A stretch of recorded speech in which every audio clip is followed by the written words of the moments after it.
So hello students, I hope you all are doing good. मेरा नाम है Vineet and मैं आप सबका स्वागत करता हूँ हमारे इस प्यारे से यूट्यूब चैनल पर।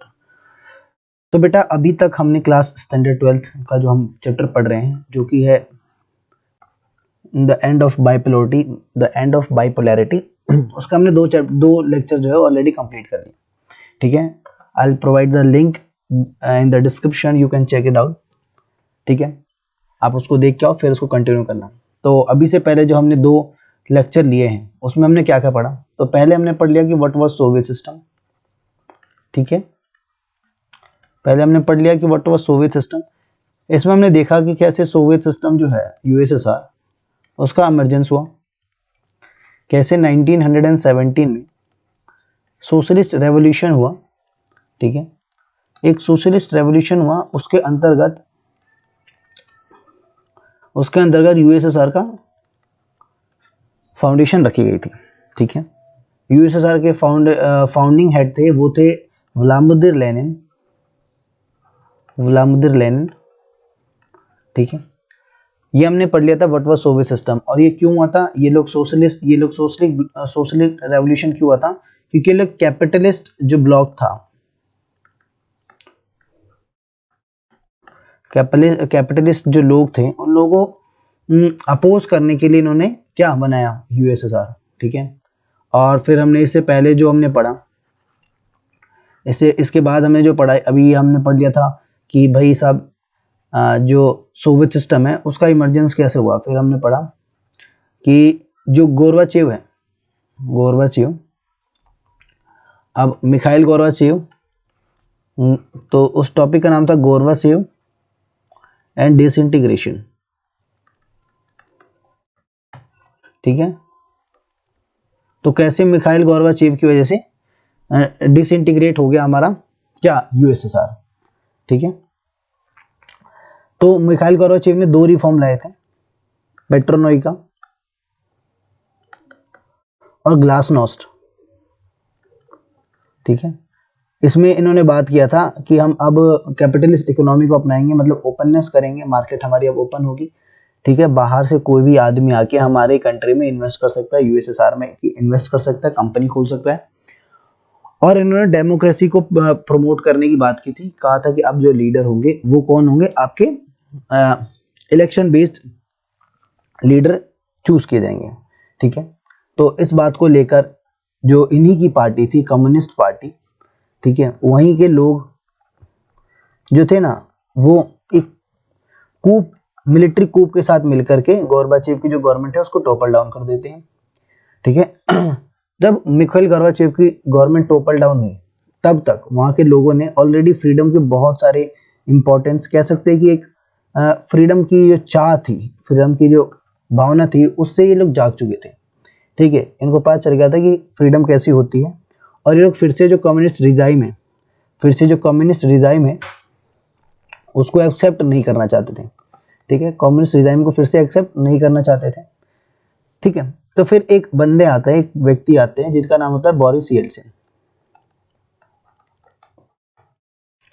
तो 1991 में बोरिस येल्सिन नाम के एक लीडर आते हैं। ठीक है, तो उस टाइम पे जब ये आते हैं तो ये पहले ये जो कूप मतलब होता है ना मिलिट्री रूल। ठीक है, उसको क्या किया इन्होंने, अपोज किया। तो इन्होंने 1991 में जब रशिया में इलेक्शन जीता, मैंने बताया था कि जो रशिया था उस टाइम में यूएसएसआर का सबसे, कह सकते हैं कि डोमिनेटेड कंट्री था उस टाइम में, उस ग्रुप का, है ना।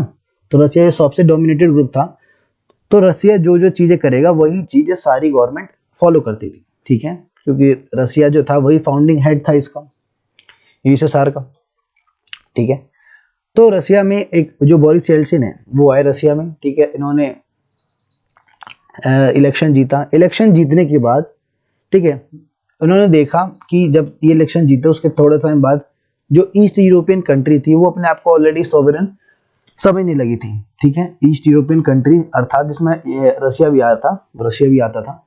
तो 1991 में ही 3 कंट्रीज, रशिया, यूक्रेन और बेलारूस, ठीक है। इन दोनों ने खुद को इंडिपेंडेंट क्या कर दिया, अनाउंस कर दिया पूरे यूएसएसआर के सामने और पूरे वर्ल्ड के सामने। इन्होंने क्या बोला कि हम अब क्या है, अब हम रिपब्लिक है, ठीक है। फिर वहीं से कॉमनवेल्थ स्टेट का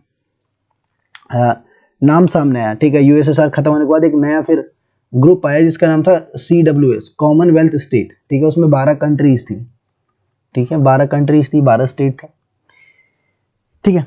अब हम पढ़ेंगे कि अब ये डिसइंटीग्रेशन पढ़ लिया कि हमने कैसे हुआ, अब हम पढ़ेंगे डिसइंटीग्रेशन हुआ क्यों था, मतलब what was the reason behind the disintegration of Soviet Union. तो है कि why did the Soviet Union disintegrate. सबसे पहले समझो कोई भी गवर्नमेंट कब कब गिरती है, मतलब कोई भी सरकार या कोई भी सिस्टम कब फॉल डाउन करता है, जब वो लोग, जब वहाँ की जो गवर्नमेंट है या जो वहाँ का हेड है वो लोगों की एस्पिरेशन को फुलफिल ना करे। दूसरा, अगर कोई डेवलपमेंट नहीं होगा तो भी होगा, है ना। तो इसके रीजंस पढ़ लें एक बार कि किताब में क्या लिखा हुआ है। लिखा है how did the second most powerful country in the world suddenly disintegrated. This is question worth asking, not just to understand the Soviet Union and the end of communism, but also because it is not the first and may not be the last political system to collapse. While there are unique features of the Soviet collapse,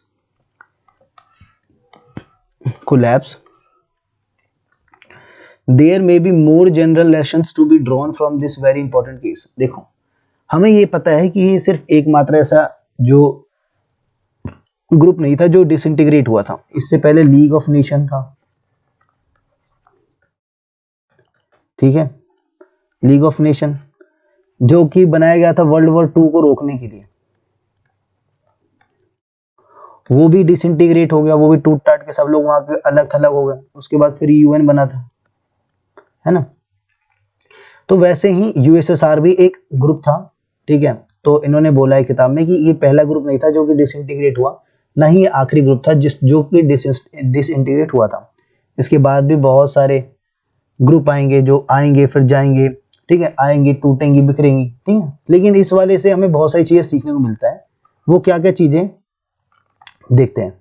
there is no doubt the internal weakness of the Soviet political and economic institutions which fail to meet the aspiration of the people were responsible for collapse of the system. देखो, सबसे पहला क्या था, internal weakness.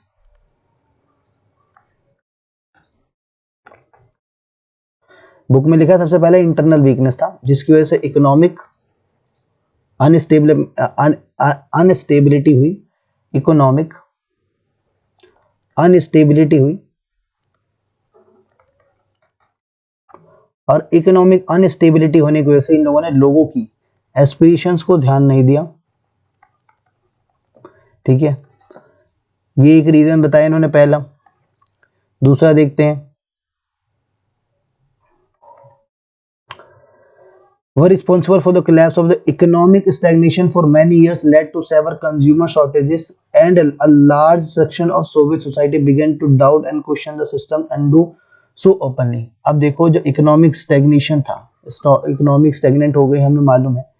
अब मैंने पढ़ाया पिछले lecture में कि इकोनॉमी जो है एक टाइम पे 1970s में, ठीक है, 1970s में क्या हुआ, इनका जो इकोनॉमी है वो स्टैग्नेंट हो गई, ठीक है। मतलब एकदम प्रोग्रेस नहीं हो रहा था इकोनॉमी के अंदर, है ना। अब जब इकोनॉमी के अंदर प्रोग्रेस नहीं हो रहा था तो ये लोग क्या करते थे, बहुत सारी चीजें जो है वो इंपोर्ट करा रहे थे बाहर से, है ना। और कंज्यूमर शॉर्टेजेस हो गई, लोगों के पास खाने के लिए खाना नहीं था तो वो लोग लार्ज अमाउंट में इंपोर्ट करा रहे थे, है ना। अब इंपोर्ट कराने से इनकी इकोनॉमी फॉल डाउन की, ठीक है। अब फॉरेन एक्सचेंज बाहर जाएंगे तो आपको पता है कि क्या होगा, जितना ज्यादा फॉरेन एक्सचेंज बाहर जाता है उतना ही ज्यादा इकोनॉमी गिरती है ना। Why did the system became so weak and why did the economy stagnate? अभी ऐसा क्यों हुआ कि जो ये सिस्टम है वो बहुत ज़्यादा कमज़ोर हो गया और जो ये इकोनॉमी है, इनकी जो सोवियत इकोनॉमी थी वो स्टैग्नेट हो गई, रुक गई, ना ही उसमें कोई प्रोग्रेस दे रहा था, ठीक है। तो उसका आंसर है, the answer is particularly clear, partially clear. जो आंसर है वो साफ तौर पर दिखता है। The Soviet economy used much of its resources in maintaining a nuclear and military arsenal and the development of its satellite states in Eastern European and within the Soviet system. Asian republics in, देखो इन्होंने क्या करना था,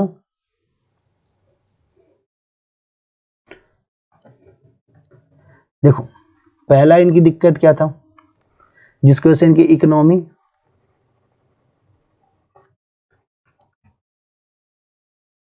stagnant हुई। तो पहला है कि इन्होंने मिलिट्री और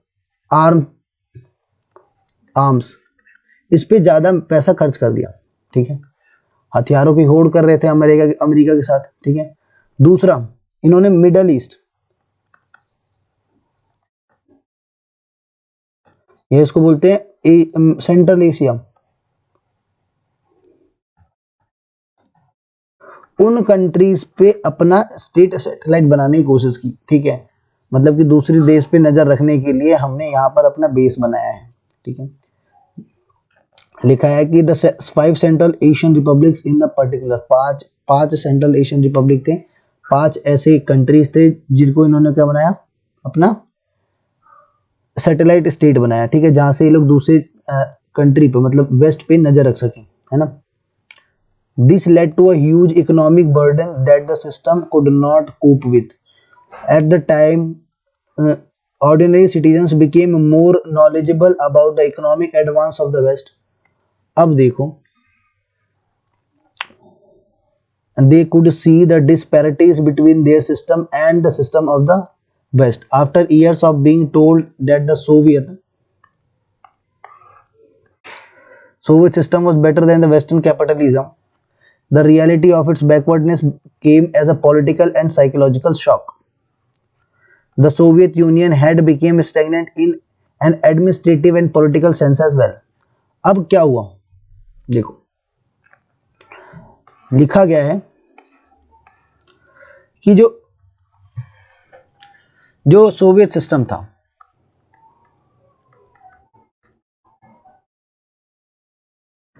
जो कि अपनी जो इकोनॉमी है उसको दो जगह पे बाइफरकेट कर रहा था। पहला था कि आर्म्स पे, आर्सनल, ठीक है, और क्या सैटेलाइट स्टेट पे, जिसकी वजह से ये इकोनॉमी इनकी फॉल डाउन हुई, ठीक है।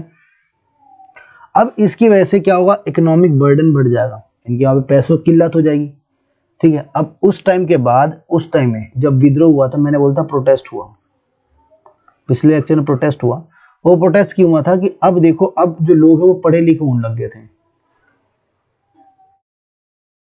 ठीक है। अब इकोनॉमी के बारे में, इकोनॉमिक रिफॉर्म्स के बारे में, इकोनॉमिक एक्टिविटी के बारे में इनके पास ज्ञान आ गया था। इन्होंने देखा कि जो ये यूएसएसआर वाले इतने साल से हमें बुद्धू बना रहे हैं, ठीक है, बुद्धू बना रहे हैं कि जो सोशलिस्ट हमारा ब्लॉक है, सोशलिस्ट जो ब्लॉक है वो सबसे अच्छा है, ठीक है। तो ये जो नॉलेजेबल लोग थे, इन्होंने देखा कि उसको वेस्ट को, इन्होंने देखा और बोला कि यार ऐसी बात तो नहीं है, मुझे तो लग रहा है ये यूएसए वाले ज़्यादा एडवांस्ड हैं, ठीक है, यूएसएसआर वाले तो हमें पागल बना रहे हैं कितने दिनों से, ठीक है। तो अब यहाँ से प्रोटेस्ट होना चालू कर देंगे, ठीक है। They could see the disparities, जितनी भी अनइक्वालिटीज थी उनके सिस्टम में और जो वेस्ट के सिस्टम में, उसको वो लोग देख पा रहे थे, ठीक है, जितनी डिस्पैरिटी थी, ठीक है।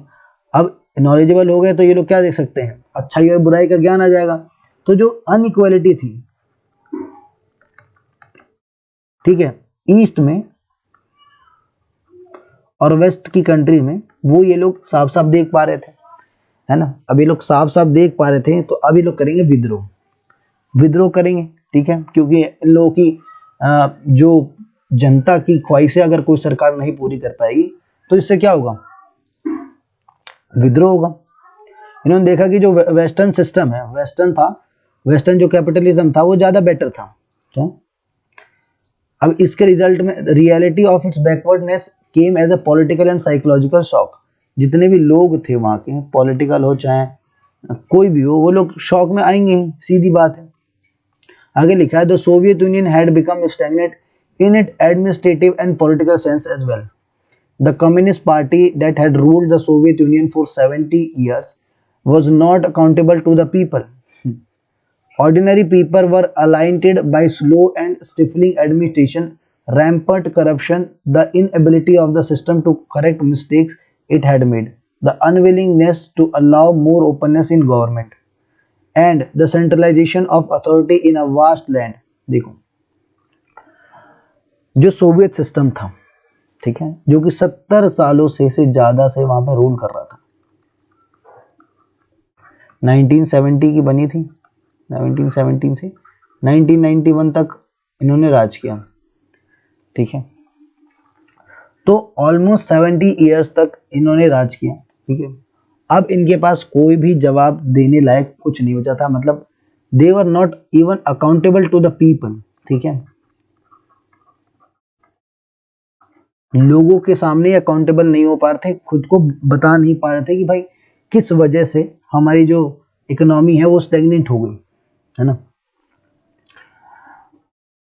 अब जो ऑर्डिनरी पीपल थे, ठीक है, वो जो करप्शन है उसको देख पा रहे थे, सिस्टम में जो इनएबिलिटी थी, ठीक है, उसको देख पा रहे थे, और जो यूएसएसआर के जो लीडर थे वो इन सभी चीजों को ठीक नहीं कर पा रहे थे, ठीक है। Inability of the system to correct mistake it had made, the unwillingness to allow more openness in government, ये लोग ना ही ओपननेस दे रहे थे, मतलब ना ही ये लोग क्या कर रहे थे, कैपिटलिस्ट इकोनॉमी अपना रहे थे, ठीक है। और ये करप्शन हो रहा था इनके गवर्नमेंट में, हो रहा था, और क्या और हो रहा था,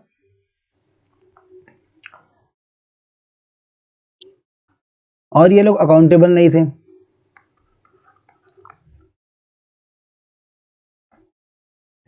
ठीक है। इससे इकोनॉमी चली जाएगी नीचे। अब एक बात याद रखना, पॉलिटी पढ़ो चाहे कोई भी सब्जेक्ट पढ़ो, पॉलिटी पढ़ो या फिर कुछ भी पढ़ो, ठीक है, अगर आपकी इकोनॉमी अच्छी होगी, अगर आपके पास पैसे होंगे तो आप ग्रोथ करोगे, वरना आप हर तरीके से नीचे गिर जाओगे, चाहे पॉलिटिकली हो, चाहे आप किसी भी तरीके से देखोगे तो आप नीचे की तरफ जाते हुए दिखोगे, अगर आपके पास पैसे नहीं है तो, है ना। आप अपनी जिंदगी से उठा के देख लो, है ना। Worse still, the party bureaucrats gained more privileges than ordinary citizens. People did not identify with the system and with the ruler, and the government increasingly lost popular backing. अब देखो, लोगों के द्वारा, लोगों के अंदर, लोगों के मन में विरोध और बढ़ता गया, और विरोध बढ़ने से क्या हुआ, क्यों बढ़ा विरोध, उन्होंने देखा कि यार हम लोग तो अभी तक ऑर्डिनरी पीपल को कोई प्रिविलेज नहीं मिल रहा था, ठीक है। जो ब्यूरोक्रेट्स थे वो लोग प्रिविलेज पे प्रिविलेज लिए जा रहे हैं, फायदे पे फायदा उठाए जा रहे हैं, और जो ऑर्डिनरी सिटीजन था, ठीक है, ऑर्डिनरी जो सिटीजन था, ठीक है, सिस्टम के साथ आइडेंटिफाई नहीं कर पा रहे थे, और जो रूलर्स थे, ठीक है, और गवर्नमेंट इसी के साथ साथ जो अपना कंट्रोल था यूएसएसआर में वो खोते गए, ठीक है। अब प्रोटेस्ट चलेगा तो गवर्नमेंट अपना कंट्रोल खोएगी। Gorbachev reform promise to deal with these problems, और गोरबाचेव के जो रिफॉर्म्स थे उन्होंने भी क्या बोलता कि भाई अब हम क्या करेंगे, रिफॉर्म लाएंगे, 2 रिफॉर्म उन्होंने बताए थे। तो Gorbachev reforms promise to deal with these problems, Gorbachev promise to reform the economy, catch up with the West, and loosen the administrative system. You may wonder why the Soviet Union collapsed in spite of Gorbachev's accurate diagnosis of the problem and his attempt to implement reforms. Here is where the answers become more controversial and we have to depend on future historians to guide us better. देखो, अब Gorbachev ने 2 reform लाए थे, ठीक है। अब reform की वजह से, अब रिफॉर्म क्यों लाए थे, क्योंकि जो गोरबाचेव था उसको मालूम चल गया था कि कहाँ पे हमारा लूप होल है, हमारे गवर्नमेंट में लूप होल कहाँ है जिसकी वजह से हमारी इकोनॉमी स्टैग्नेंट हो रही है। इसने उस चीज़ को पकड़ लिया था और उस चीज़ को सॉल्व भी करने वाला था, ठीक है। इसने डायग्नोस कर लिया था उस प्रॉब्लम को, और इसने पूरा अपनी तरफ से पूरा अटेम्प्ट किया उस रिफॉर्म को इम्प्लीमेंट करने का, ठीक है। और ये बात जो कि इसकी रिफॉर्म थे, जिसको आंसर था, वो ज़्यादा कंट्रोवर्शियल क्यों हो गया, ठीक है। अब देखे जरा भाई साहब गोरबाचेव ने ऐसा क्या किया। तो the most basic seems to be that when Gorbachev carried out his reforms and loosen the system, he set in motion forces and expectation that a few could have predicted and became virtually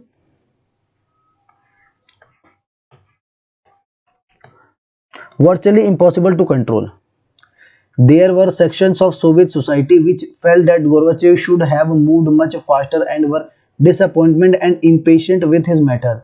They did not benefit in the way they had hoped, or they benefited too slowly. Others, especially members of the Communist Party and those who were served by the system, took exactly the opposite view. They felt that their power and privileges were eroding and Gorbachev was moving too quickly. देखो, USSR में जब reform लाया गया ये दो चीजें, तो लोगों का मानना था कि जो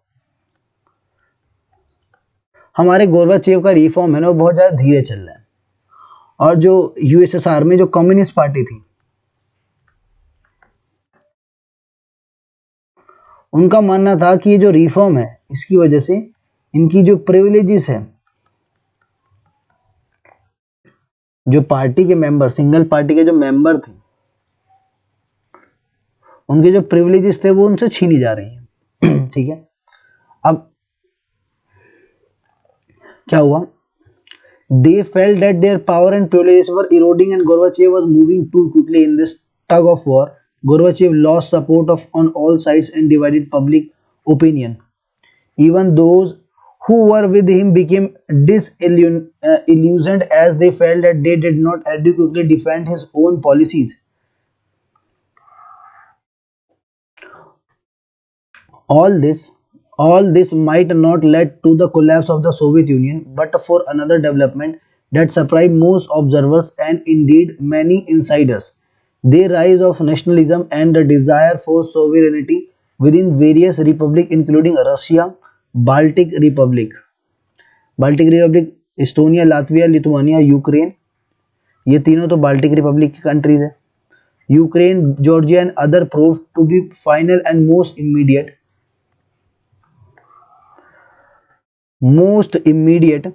cause for the disintegration of the USSR. Here again there are differing views. देखो, मैंने बोला कि जो ये रिफॉर्म है उसकी वजह से जो लोग हैं वो सोच रहे थे बहुत ज़्यादा स्लो चल रहा है, और जो उसके रिजाइम के लोग थे वो सोच रहे थे बहुत ज़्यादा फास्ट चल रहा है. ठीक है, अब इसके चक्कर में क्या हुआ कि जितने लोग थे वहाँ के, ठीक है, जितने लोग थे, ठीक है, अब जो हमारे जो ऑर्डिनरी पीपल थे उनको लग रहा था, वो चाहते थे कि जो गोरबाचेव है बहुत जल्दी चले. मतलब उनको लगता था कि जो गोरबाचेव है, ठीक है, वो बहुत ज़्यादा ही स्लोली चल रहे हैं. ठीक है, मतलब कि ये जो गोरबाचेव की जो रिफॉर्म है वो इतनी तेजी से काम नहीं कर रहे जितना इनको करना चाहिए था, है ना. अब इसकी वजह से क्या हुआ? अब जो ओपिनियन थे वो दो भागों में बट गया, एक उनके रिजाइम के लोगों के और एक पब्लिक के, ऑर्डिनरी पीपल के. ठीक है, और इनकी जो पार्टी के लोग थे, जो कम्युनिस्ट पार्टी के लगते थे कि जो ये टग ऑफ वॉर हो रहा है किसके बिटवीन, टग ऑफ वॉर किसके बीच में हो रहा है? USSR regime versus Gorbachev. उसमें जो गोरबाचेव है ना वो बहुत ज्यादा ही आगे जा रहा है, समझ रहे हो. अब इसकी वजह से क्या हुआ कि Gorbachev in this tug of war, Gorbachev lost support on all sides and divided public opinion.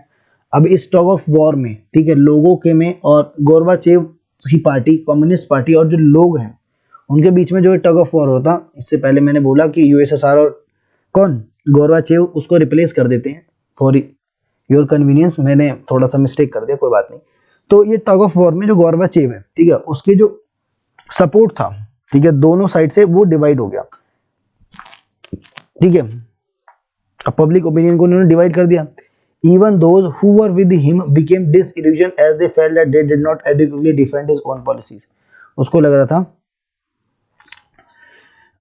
जो इसके साथ थे लोग, जो इसके साथ जो लोग भी थे ना, उन्होंने भी क्या एक टाइम पे आके मना कर दिया कि उनको लगा कि यार ये जो है ना अपनी कम्युनिस्ट रिजाइम के पॉलिसीज को क्या डिफेंड नहीं कर पा रहा. ठीक है, कम्युनिस्ट पार्टी जो थी उनका रिजाइम, उनका क्या था वो मानना कि हम ओपननेस करनी करेंगे, सोशलिस्ट ब्लॉक से हैं हम, सब चीज़ें खुद करेंगे, ठीक है। तो ये इस बात को डिफेंड नहीं कर पा रहा। ऐसा क्या जो लोग इसको सपोर्ट करते थे उनका मानना है। All this might not have led to the collapse of the Soviet Union, but for another development that surprised most observers and indeed many insiders: the rise of nationalism and the desire of sovereignty within various republic institutions. अब इसकी वजह से क्या हुआ, nationalism की भावना जग गई लोगों के अंदर, ठीक है। सोवेरेनिटी मतलब स्वयं राज की भावना जग गई इसके अंदर। रशिया, बाल्टिक स्टेट्स, यूक्रेन और जॉर्जिया के अंदर। अब इनको लगा कि भाई अब हम लोगों को ना थोड़ा सा हमारे अंदर, इन लोगों के अंदर अब राष्ट्र अपने देश के लिए, मतलब ये अब ये लोग मेन नेशनलिज्म की भावना को उत्पन्न हुआ इनके जब बुद्धि में, ठीक है। तब फिर ये लोग डिसइंटीग्रेट होगा किससे, सोवियत यूनियन से। Final and most immediate cause for the disintegration of the USSR, ठीक है। अब इनकी वजह से क्या हुआ, यूएसएसआर डिसइंटीग्रेट हुआ। Here again there are different viewing. अब लोगों के इसके लिए भी अलग अलग नजरें हैं, जो कि बोलते हैं अलग अलग नज़र से देखते हैं इस चीज़ को।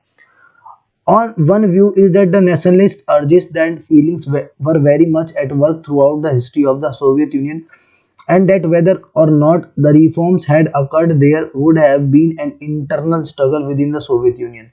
इनका मानना था कि जो नेशनलिस्ट की जो भावना थी, जो नेशनलिज्म की भावना थी, उसने ज़्यादा काम किया, है ना।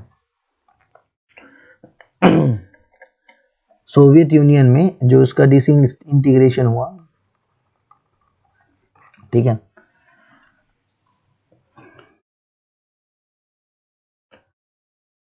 उसने क्या, सोवियत यूनियन में नेशनलिज्म की जो भावना है उसने काम किया। This is a what if of history, but surely it is not an unreasonable view given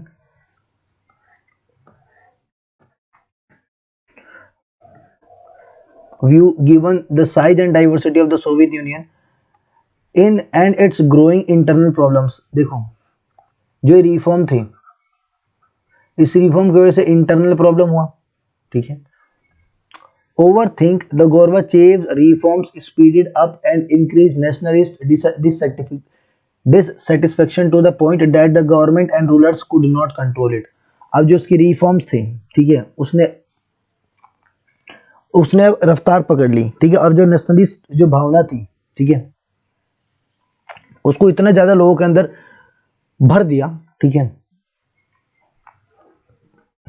कि जो ये नेशनलिस्ट की भावना थी उससे जो इनकी गवर्नमेंट थी वो डिससेटिस्फाई होने लगी, ठीक है। और जो रूलर थे वो उसको कंट्रोल भी नहीं कर पा रहे थे, क्या कंट्रोल भी नहीं कर पा रहे थे। जो नेशनलिस्ट की जो भावना थी, जो लोगों के अंदर उभर के आई, उसको ये लोग कंट्रोल भी नहीं कर पा रहे थे, है ना। Ironically, during Cold War, many thought that nationalist unrest would be strongest in the Central Asian republics, given their ethnic and religious differences with the rest of the Soviet Union and their economic backwardness।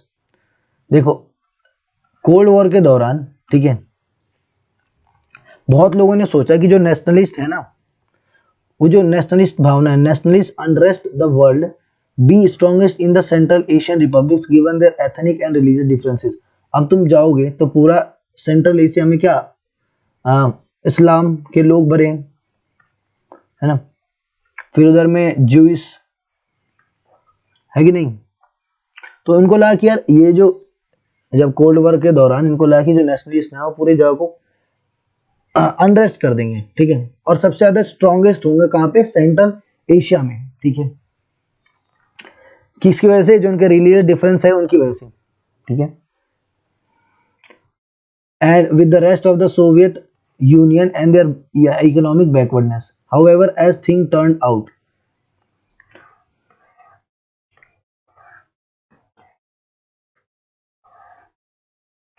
nationalist dissatisfaction with the Soviet Union was strongest in the more European and prosperous part in Russia and the Baltic areas as well as Ukraine and Georgia. Ordinary people were felt alienated from the Central Asians and from each other and concluded also that they were paying too high an economic price to keep more backward areas within the Soviet Union.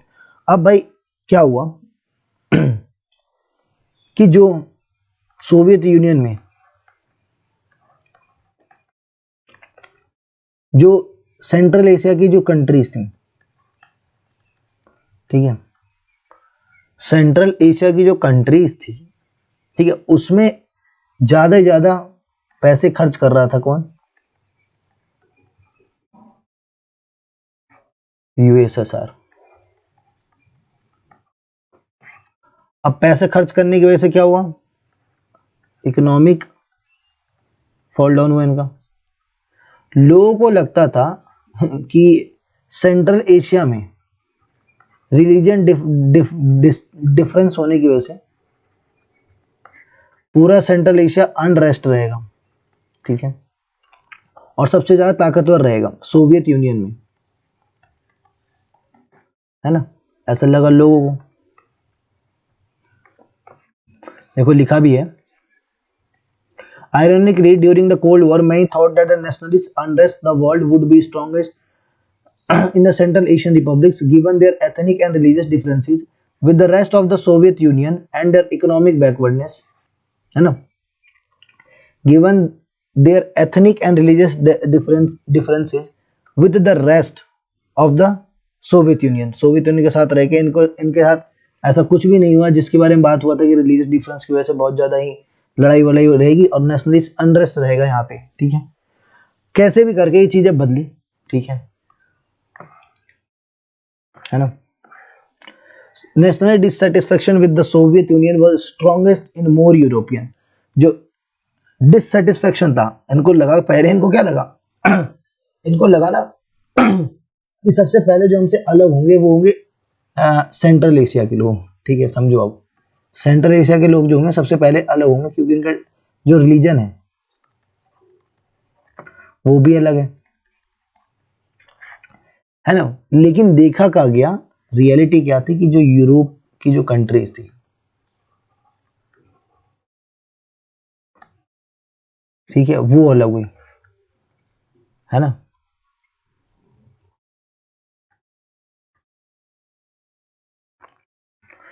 European and prosperous part in Russia and the Baltic areas as well as Ukraine and Georgia, ठीक है। National dissatisfaction कहाँ होने लगा? ये Europe वाले part में, ठीक है, रशिया बाल्टिक एरियाज में और यूक्रेन और जॉर्जिया में। Ordinary people here were felt alienated from the central Asians and from each other and concluded also that they were playing too high. और जो यहाँ के लोग थे उनको भी लग रहा था कि यार जो सबसे ज्यादा हम पैसा किसमें खर्च कर रहे हैं, किसमें? ये जो सेंट्रल एशिया के लोग हैं उनके अंदर, ठीक है। इसकी वजह से ये लोग क्या हो गए? अलग हो गए। बैकवर्ड एरिया जो थे ना हमारे सेंट्रल एशिया के, उस पर हम ज्यादा पैसा खर्च कर रहे हैं, अब इसकी वजह से लोग क्या हो गए, फिर यूएसएसआर से अलग हो गए, है ना। तो ये था आज का लेक्चर। हमने देखा कि कैसे कि why did Soviet union disintegrated, ठीक है। तो पहला रीजन था कि इकोनॉमिक स्टैग्नेंट नहीं था, इकोनॉमिक स्टैग्नेंट हो गई, सॉरी स्टैग्नेशन। दूसरा, एस्पिरेशन नहीं फुलफिल कर पा रहे थे लोगों की, है ना। यही चीजें थी। ज्यादातर पैसा कहाँ खर्च कर रहे थे लोग? हथियारों में खर्च कर रहे हैं और सैटेलाइट स्टेट बना रहे हैं। किसको? सेंट्रल एशिया को। अब सैटेलाइट स्टेट बनने की वजह से जो यूरोप के लोग थे उनको लगा कि भाई साहब हम ज्यादा पैसा तो यहीं पे खर्च कर दे रहे हैं, है ना। ज़्यादा पैसा हम अपनी मतलब ये बैकवर्ड जो वो है उसको खर्च कर दे रहे हैं, तो ये लोग फिर अलग हो गए। लेकिन जो लोग थे, ठीक है, उनको क्या लगा, मतलब जो इतिहासकार बोल सकते हैं, मतलब जो बोल सकते हैं जो पढ़े लिखे लोग थे, इन द सेंस मैं बोलूँगा कि जो पढ़े लिखे लोग थे, उनको क्या लगा, उनको लगा, बहुत सारे लोगों ने तो ये सोचा कि जो सबसे पहले जो अलग होंगे, ठीक है, वो कौन होंगे, सेंट्रल एशिया वाले। सेंट्रल एशिया वाले सबसे पहले अलग होंगे। क्यों? क्योंकि इनका रिलीजन डिफरेंट है ना। लेकिन ऐसा नहीं हुआ। सबसे पहले जो अलग हुए वो कौन थे, यूरोप के, रशिया। रशिया का आधा पार्ट कहाँ पे है, यूरोप में, और आधा कहाँ पे, एशिया में, ठीक है। इवन जो कंट्री का जो कैपिटल है वो भी कहाँ है, मॉस्को जो है वो भी कहाँ है, यूरोप में है, ठीक है। और यूरोप और एशिया यूरल माउंटेन से अलग हुई है, अलग है, ठीक है, ये याद रखना। तो ये था आज का लेक्चर, है ना। अगले वीडियो में मिलेंगे, और आई होप तुम लोगों को लेक्चर अच्छा लगा होगा। और हाँ, मैं इसका जो, एक मिनट रुक जाओ, अभी नहीं जाना है, ये हमारा कुछ बच गया है, ठीक है, ये क्लियर करते हैं।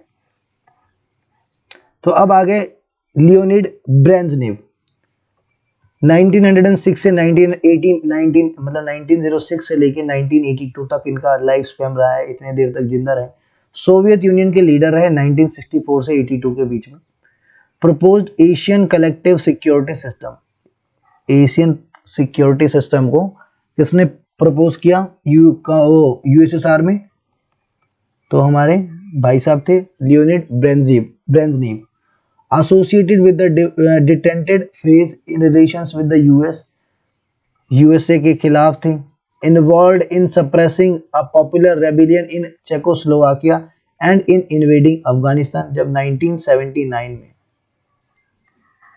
अफगानिस्तान में जब हमला हुआ था, उस टाइम भी कौन हमारे लीडर थे, लियोनिड ब्रेजनेव, ठीक है, याद रखना। और चेकोस्लोवाकिया में जो रेबेलियन मूवमेंट हो रहा था उसको भी किसने रोका, सप्रेस किया, तो उसके भी जो हेड थे वो थे लियोनिड ब्रेजनेव।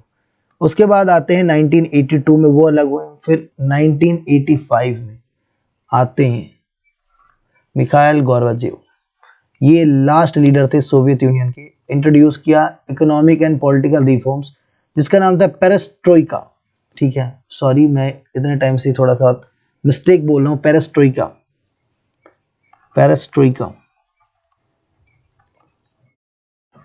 ठीक है। पेरेस्ट्रोइका मतलब क्या था, रीस्ट्रक्चरिंग।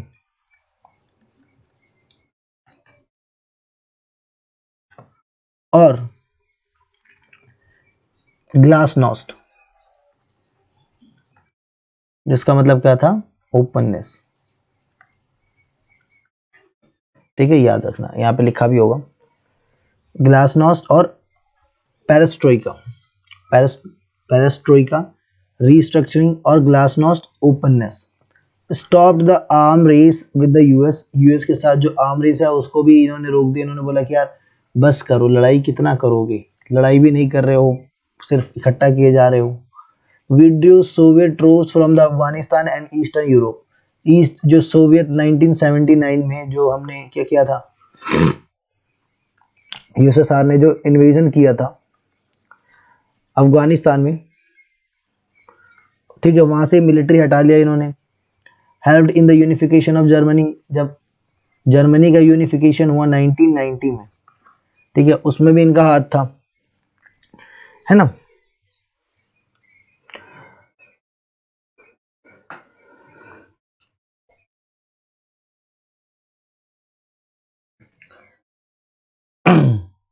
तो